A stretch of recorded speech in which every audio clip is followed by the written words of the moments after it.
Bonjour, je suis Rebecca McLaughlin-Eastham. Bienvenue dans Business Line où nous suivons l'actualité des entreprises et de l'investissement dans le monde depuis la plus haute tour de la planète, le Burj Khalifa de Dubaï.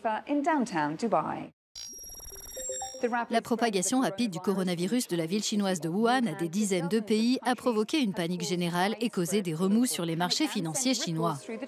Un événement synonyme d'incertitude pour les uns, d'opportunité pour les autres. La Chine mène la lutte contre le nouveau coronavirus sur plusieurs fronts, tandis qu'elle tente de contenir sa prolifération et de traiter des cas d'infection toujours plus nombreux. Elle est passée à l'action pour soutenir son économie. Nous surveillons la situation très attentivement. Nous sommes ravis que les autorités chinoises aient pris toutes les mesures de précaution qu'elles pouvaient. Elles ont agi très rapidement. Le scénario le plus probable pour nous, c'est une évolution en V. Les activités économiques chutent de manière significative, puis effectuent un rebond réel et rapide. Parmi toute une série de mesures, la Banque centrale chinoise a injecté l'équivalent de centaines de milliards d'euros de liquidités sur les marchés. Une intervention saluée par les investisseurs et le Fonds monétaire international. En termes économiques, ce qu'a fait la Chine est tout à fait bienvenu. Elle a injecté d'abord des liquidités pour un montant qui a atteint 115 milliards de dollars. Et elle a baissé les taux d'intérêt de manière appropriée.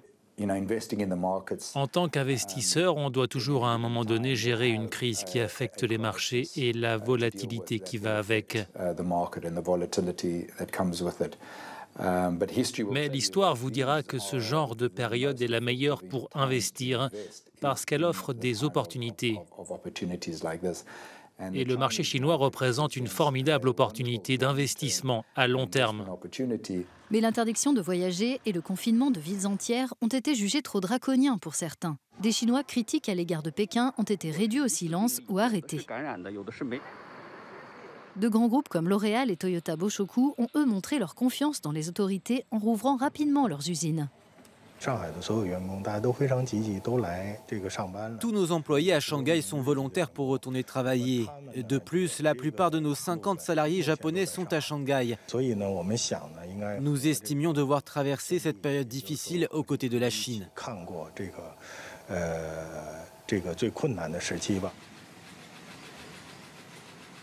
Malgré les défis qui restent à relever, le message de l'Organisation mondiale de la santé est clair. Des crises comme celle-ci doivent susciter la solidarité et non la stigmatisation.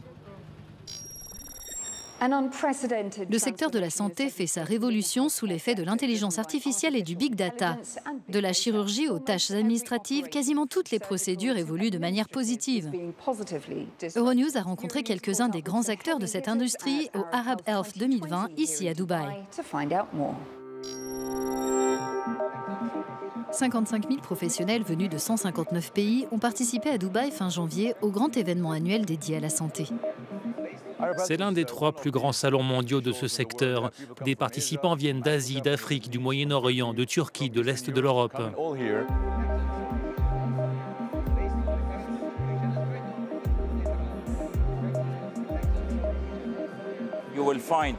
Ici, on a accès à toutes les dernières technologies, à tout l'équipement dont on peut rêver, et puis à des rencontres, des formations. L'intelligence artificielle est omniprésente. Ses développeurs assurent qu'elle a le potentiel de sauver des vies et de nous faire gagner du temps et économiser des ressources. Les investissements mondiaux dans l'intelligence artificielle représentent aujourd'hui 6,6 milliards de dollars.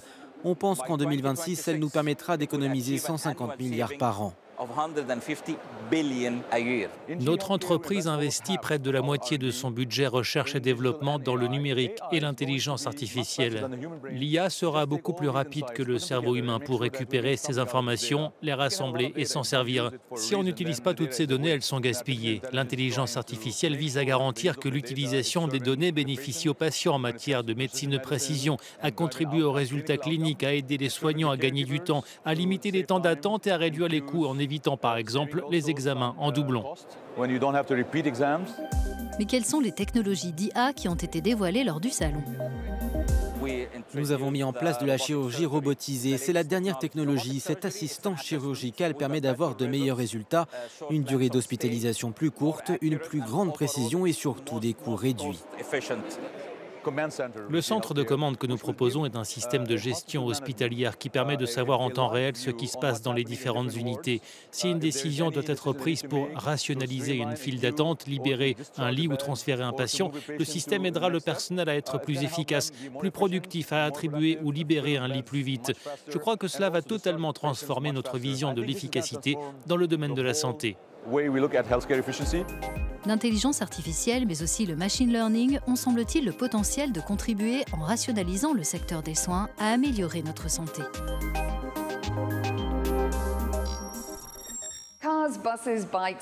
Voitures, bus, vélos ou rickshaws, le plus grand salon indien de l'automobile a donné la part belle aux véhicules électriques cette année. Même si très peu d'Indiens peuvent s'acheter ces modèles onéreux, les constructeurs tablent sur une croissance florissante de ce marché.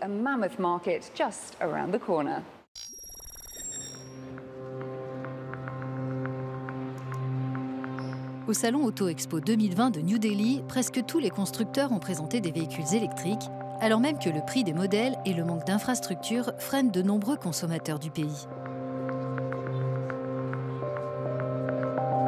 Sous l'impulsion du gouvernement indien, tous les véhicules à 3 roues devront être passés à l'électrique en 2023.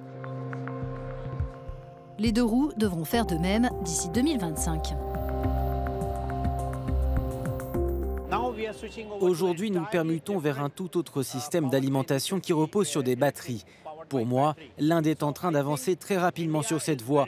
Et d'ici 5 ans, je prévois qu'environ 25 à 30% du parc de véhicules sera passé à l'électrique.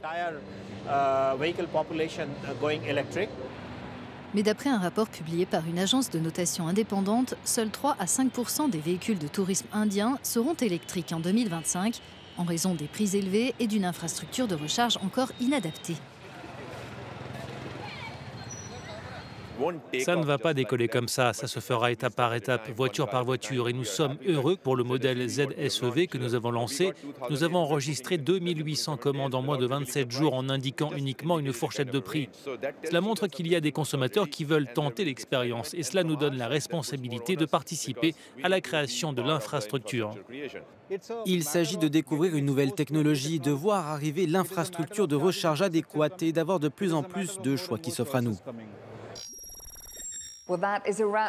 C'est la fin de ce Business Line. Je vous donne rendez-vous le mois prochain pour un nouveau tour d'horizon de l'actualité mondiale des entreprises.